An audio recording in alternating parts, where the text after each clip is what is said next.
Hey warriors, it's LeeAnna. I am coming to you today with another video.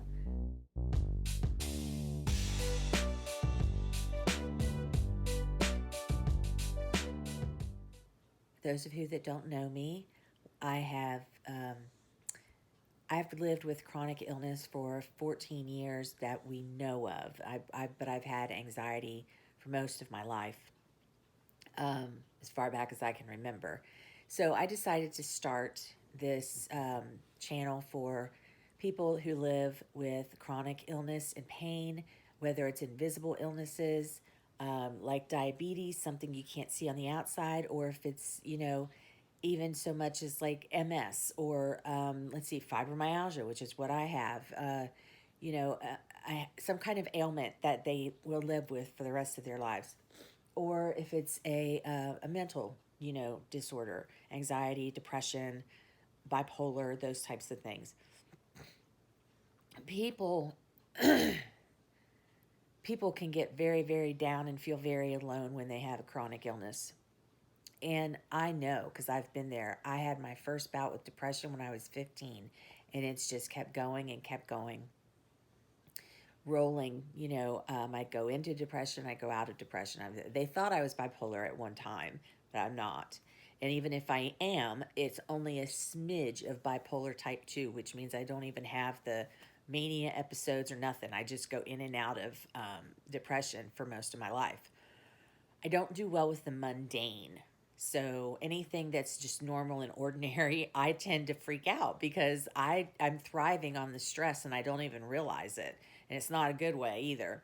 But anyway, back to what this channel is. I wanted to build a channel, build a group on Facebook, peer-to-peer wellness support group for women, kind of middle-aged like me, who live with these illnesses and who are struggling because whether they're married with kids, married without kids, single, living at home with their parents, like I live with my mom, that used to give me such low self-esteem to say that. But now, after what I've gone through recently in the past 5 years, I've been in and out of heart failure. I've had both knees replaced. I am glad that I live with somebody. I mean, it would have been really, really hard. But, this, I know sometimes it can be very lonesome, very, very, very, you can feel very alone.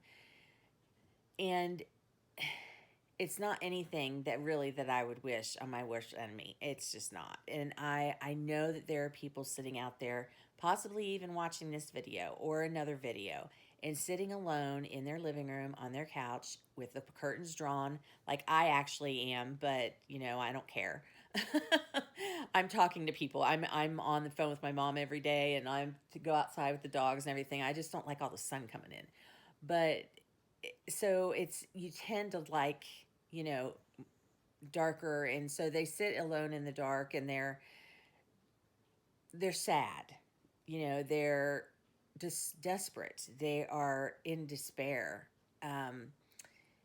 And I can see you. I know you're there.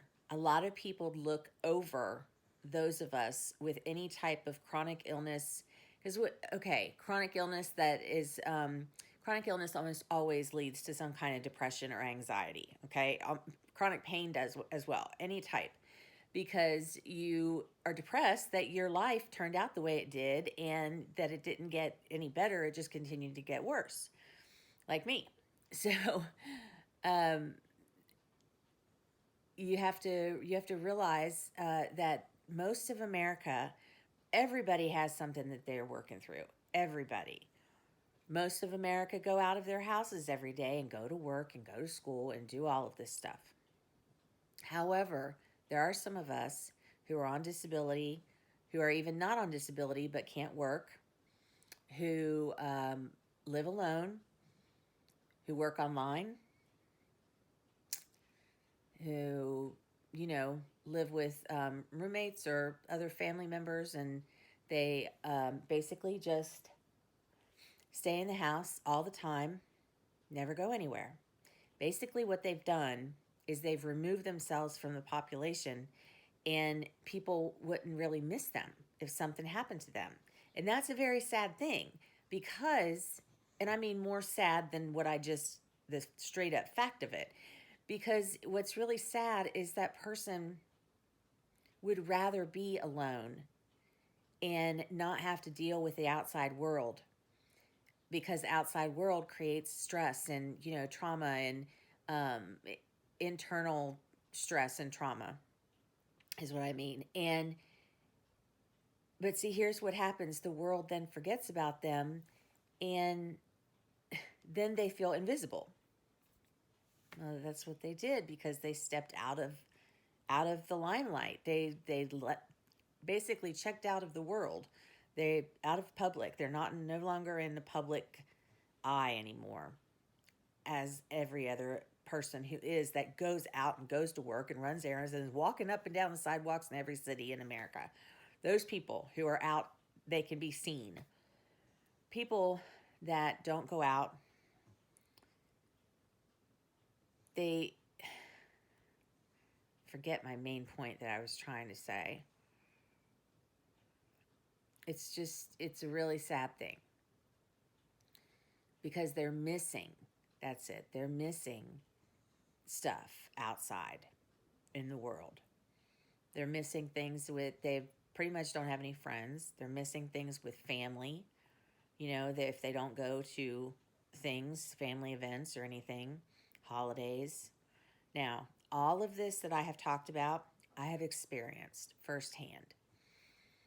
And it's very, very, very hard for me to get past the things that have happened to me. So I've had fibromyalgia for 13, and 5 years ago my dad passed away, and then that a couple months after that I had my first knee replacement on my right leg. Then a year and 3 months later, in September 16, I had knee replacement on my other leg, my left one. And then a month and a half into that, I tripped off a doorstep on the way out to go to a doctor appointment, tripped on the doorstep, landed on that, my left leg, on that leg that had just been, the knee had just been replaced, and it couldn't hold me, and I fell. I tore my quad muscle in that, my left leg, 2 centimeters. And a quad tear is, you have to be 12 weeks immobile in some kind of, it's a big rubber thing with a brace, and it just, it's really weird. And then after the first month, they adjust it, and you can move like certain degrees over time. But then when that was done, so my knee didn't forget any further rehab. I had only gotten 6 weeks of rehab. And so when that was over, she went ahead and started coming back. She came back, started my rehab again. We started up. And I started just really not being able to catch my breath really bad. And my physical therapist said, you need to go to your doctor. So first they checked for a blood clot. I had a blood clot in my lung. Gave me medicine. Then it went away like almost immediately. And I felt it. I mean, I was like, oh, finally it's gone, you know, it's good. Then after 2 days, I started feeling crappy again. I was like, what is going on? I still feel bad. So I went back to the doctor. She said, let's do a chest x-ray and just make sure everything's going on right with your heart. This was 3 years ago in February of 17, and I was only 45 years old. Yeah. And yeah. Sure enough, my heart was enlarged. And they took me right down to the hospital down in the city and did a heart cath. And my heart wasn't blocked. It was clear as, you know, anything. No blockages. But when he went in to do the heart cath, he found that my left side of my heart is just very, very, very weak. And then I have a weak heart. And apparently there's an ejection fraction, which is 50%, 50 to 55 for regular normal range. And it's not 100% because that would be if your heart was beating as hard as it could. But normal people, 70 to 80 beats per minute range, is 50 to 55% of their total range that the heart could beat. Mine, the danger zone is 35. Mine was 21. So I could have actually gone into cardiac arrest at any moment. I touched a bit on this a couple videos ago. I had to wear a life vest, and medicine didn't work. Cardiac rehab didn't work. It wasn't until October of 17, and this started in February of 17. October of 17, I got a pacemaker, and it's got an internal defibrillator. So if I go into cardiac arrest, it's going to bring me back to life. It'll shock me, rather. So that worked. And my EF started coming up, and now finally it's back up to normal. It's 50. So the moral of the story is this, kids. SHIT can happen anytime. Your life can start to just snowball and I thought my life had snowballed pretty bad up to then, and it got worse. So, but luckily I have my mother and my sister and her husband who are supporting me, and I don't mean financially, I'm on disability, but I mean, they're supporting me emotionally. And my mom she is wonderful. She had a heart attack within the last couple of years, pardon me.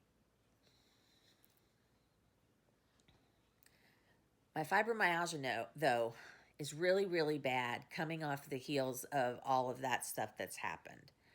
Because that all happened from the first knee replacement was June of 15.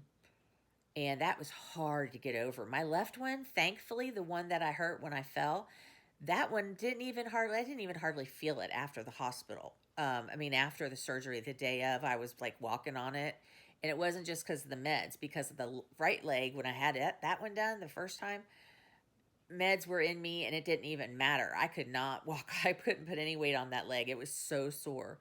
So it started in June of 15 for me was when it all started. And back then I was 43. So that cannot be right. Yeah, it is, because I'm only 48. I'm not 50 yet. Woo, learn to count. So, what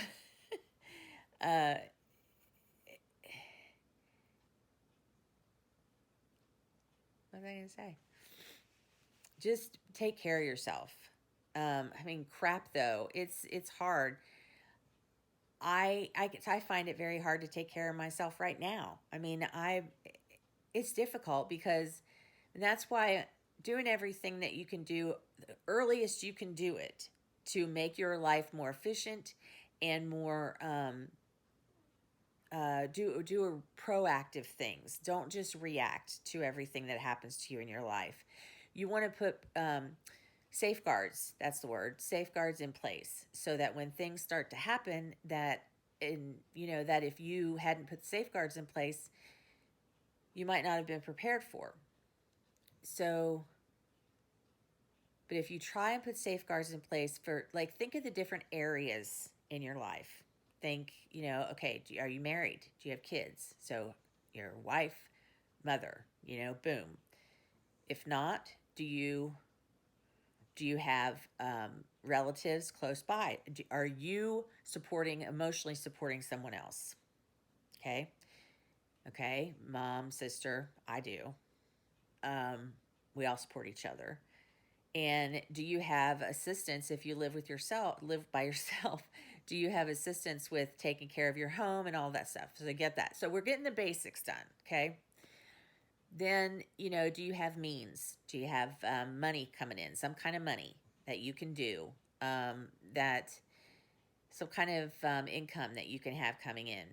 And with today's world and with COVID and with the working from home thing, if you are even if you are not techie, there are so many ways. So many ways you can work for yourself. You can make things and sell them on Etsy. You can sell things that you have in your house on eBay, and you can sell clothes on Poshmark, and you can, there's secondhand stores too that you can sell things on. You can make your own secondhand store on, on the web, and Shopify, and it's just sell mugs and t-shirts, and there are people that have made a ton of money selling mugs and t-shirts. Okay. um there's so many different things that you could do. Just start researching, think outside the box. So that's the means. So you've taken care of the obligations and the means. Next thing you need to take care of is your health. These are the top three. Okay. The taking care of your health is, you will have to work with your doctor. You need a regular doctor, and you need any other type of specialist that you may need. Like I have a cardiologist now and my regular doctor, and you know how that goes. So you need to work in conjunction. You all need to work together. Excuse me. I have allergies and I'm allergic to animals, and we have animals, and so that's why I'm having an allergy attack. I came out here into the living room and sat on the couch, and it's But so you work in conjunction with your doctors. You devise a plan. You have one pharmacy that you go to. Just put all of that as easy and as the best thing you can do is put a lot of things on automation, which is wonderful. Auto refill, Walgreens, that's what I use. But now Amazon also offers this thing. It's a pill pack, and it's a pill pack delivery. They send you a month's worth of your medicines every month, and you only pay for the medicines. You don't pay any labor, any processing, none of that stuff. That what they provide is free, which I think is awesome in today's world. That really is awesome. So so that's something that you could do. And plus, I mean, Walgreens, CVS, they all deliver anyway. Find a way to get online and check out Instacart, check out Walgreens, Walmart, grocery delivery. That's the other thing you need to look for. Try not to do daily daily restaurant deliveries. I know a couple that orders from they do different restaurants, but they sometimes they get food delivered every night because they're too tired to cook. They don't feel well, and that's okay. But I wouldn't do both. You can't. I don't think it makes sense to have groceries in the house and order a bunch of food every night to eat. I think you need to cut back on the groceries if that's what you're going to do. So, I mean, you just make things easier for yourself, because that would help cut down on the money, and it's money you need to live on. And you don't need to have like a pantry and a cupboard overflowing with, tons of food and like beans and what are some other things? Flour and sugar and different types of confectioner sugar, and a lot of that stuff stays in your cabinet for like months and months. You don't really need to have that stuff. You don't need to buy it in bulk anymore because of the way that the world is when you can get stuff delivered. If it makes sense to buy it in bulk and you will use it, like for example, laundry detergent or cleaning supplies or beauty supplies or things like that. So that's my tip for that. I don't actually have to put any of that in motion, but I have before. And believe you me, if I lived by myself now, that's exactly what I would be doing. The last time I lived by myself, no, 2 times ago, I had, because I didn't have any energy, and it hurt me to clean my house, and all I had was the 1-bedroom, 1-bath apartment. I had a woman come clean my house once every month, I think, or every 2 weeks. I don't remember how many times she came, and she helped me do some other things, and it really worked out well. So you want to make sure that you're covering all of your bases here. And if you have a job, you need to be outward, forthright about what's going on with you. You need to let your boss know. If your boss doesn't want to work with you and you have the means to switch to part-time at another place to work, or just quit altogether and apply for disability, I will tell you right now, though, you should see my video. Here, I put the link right here, and check out the video that I did about disability. So, so you want to just cover all those bases. Then you get into the personal life stuff. Now, there's the whole personal private life. There's that. I've just walked away from that. I had no problem walking away from that. It's not a priority for me. So, and then there's the whole personal crap that everybody has to deal with. And some of that I just talked about, but there's other things like you have hobbies, you have interests, you have things sitting around your house that you use for your daily living. You need to organize your house, but it's efficient for you. That's what I believe it should be like if we have chronic illness or pain. We need to set up our bedroom, our bathroom, everything. Minimalism is a big thing nowadays, and my sister actually gets anxiety when she walks into my room because I have to have everything out, or I actually forget that I own it and I will buy it again. Or if it's something bigger than that, I will put it on a birthday list so they can buy it for me again. Like I have a big heavy duty 3-hole punch. Now I know that I've got that, but there are other things. Like that's the prime example of something that I would forget that I own if it was put away all the time. It's not put away all the time. I can see it.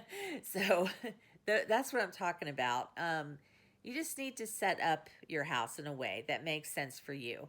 Now, I do recommend, other than pictures on photos and frames hanging on the wall, paintings, things like that, art pieces and candles. I don't believe anything else really should be sitting out.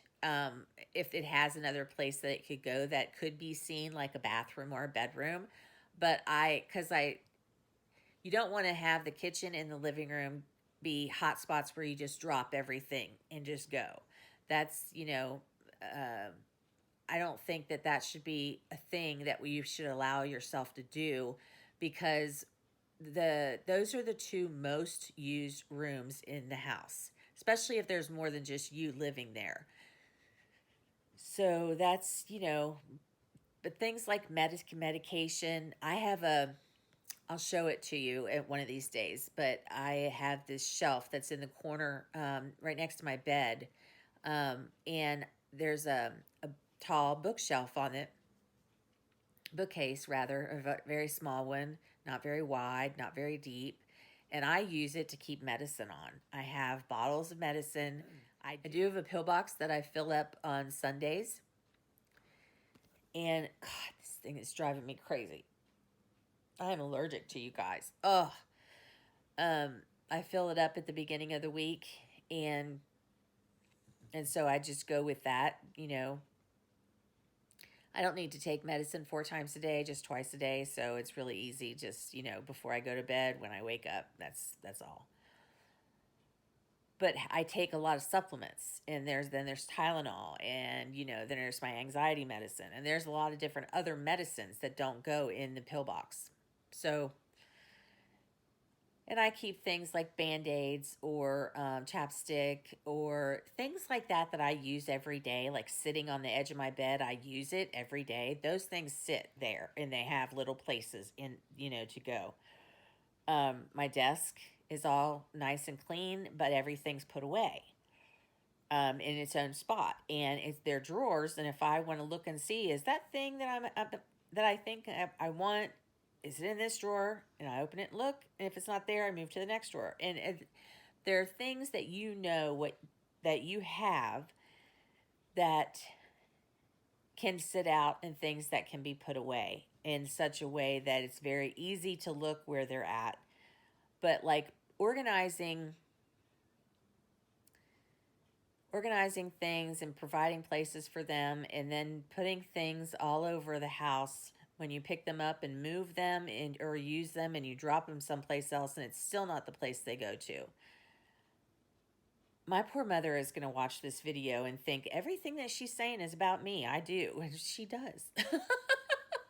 But I do too. I'm not walking the walk and talking the talk as much as I should be, because we moved in here in our apartment in October of 18, and we still have a couple back boxes that I need to open, and we're still trying to find things to put them away, because we have a two bedroom, one bath, living room and kitchen, eat-in kitchen. It's open plan, so we have that. This is what we have down here. But we came from a 3-bedroom, 2-bath house with the living room, an eat-in kitchen that has a little breakfast nook, a bonus room that was converted from the 2-car garage, and it was a bonus room. And, you know, we came from all that with a lot of storage space and, you know, a lot of bigger rooms to put bookcases and, you know, things like that. In the bonus room I lived in. So it was like my own it was a 2-car garage. Imagine living in a 2-car garage. So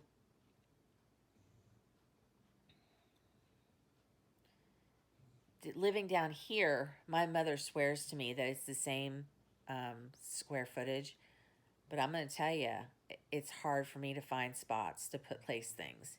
So still working on it, and I'm going to be getting rid of some things that I just don't need anymore, because I've totally changed. My life has totally changed in the past 3 to 5 years. I have gone through so many changes, mentally, physically, emotionally. You know, just I'm not the same person I used to be. So therefore, I don't use all the same stuff. I have clothes that I can sell on Poshmark. I do have some things that I just give away or I can sell through a consignment shop and things like that. As my stuff starts going away and getting out of the house, then, you know, then my room will start looking better and better. But anyway, it's kind of a random talk, but the tips that I would give you are those. You know, keep a heating pad handy, keep some pain reliever handy. You know, don't try and do too much. This was talked about in another video that I'll link right here, of things that you can do to help your journey into chronic illness and through chronic illness to make it as easy as possible. And that's kind of what I'm touching on here within this video. So check out that video once again right there, and you can read up on that further. However, I will say that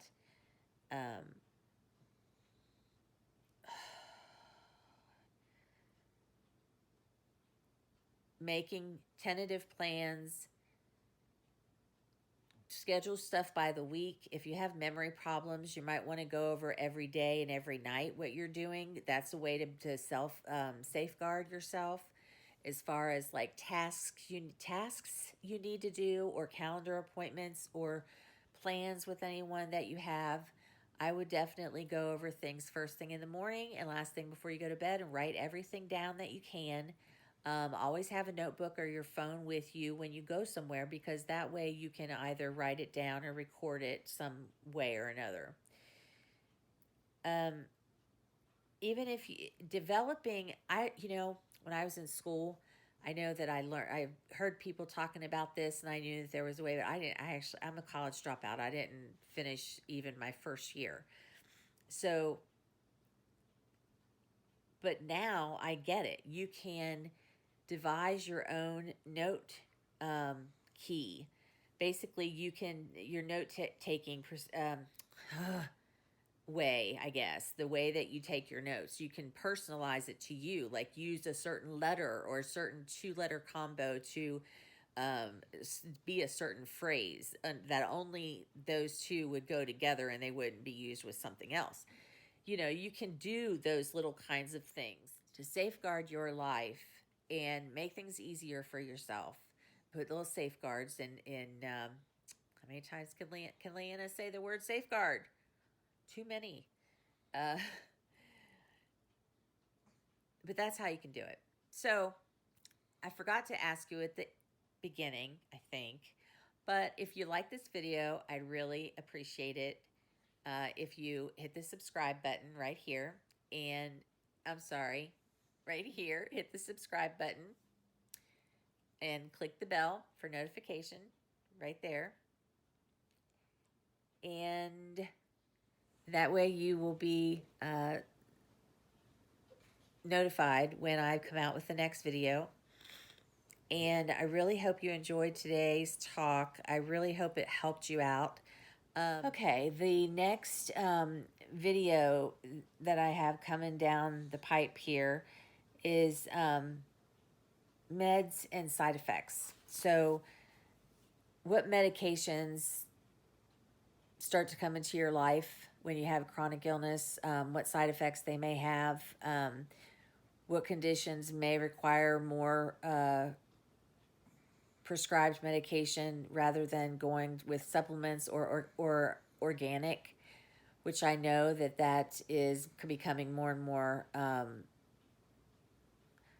accepted in today's society, and actually preferred.